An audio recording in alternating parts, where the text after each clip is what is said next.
Minister. Well, first of all, Presiding Officer, when a big change is introduced, it's understandable there will be concerns about it, and I have deep respect for the concerns that are being raised by business, and Government will continue to work with business to address those.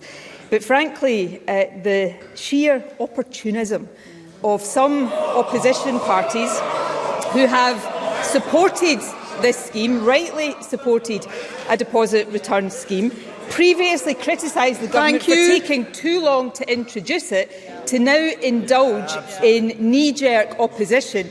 The opportunism of that, Presiding Officer, frankly, is breathtaking.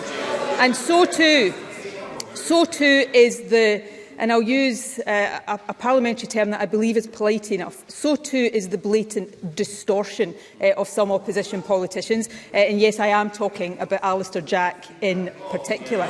But coming back to the point, and this is an important point, the number of companies in the drinks industry inevitably changes over time.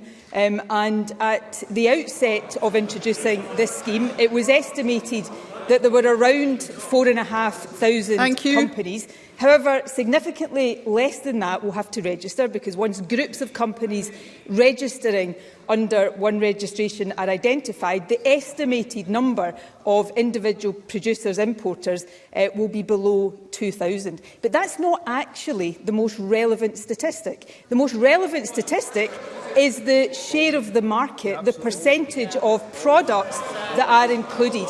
That is over 90% are now included in this scheme. And finally, Presiding Officer, if I was to state that in the opposite way, if I was to stand here and say that 90% of producers were registered, but that only covered around 20% of the market, that would be a problem, because that would be a seriously problematic way of approaching this. So we will continue to progress with a scheme that is for the benefit of our environment, and we will do that responsibly, because that's what people across Scotland have a right to expect.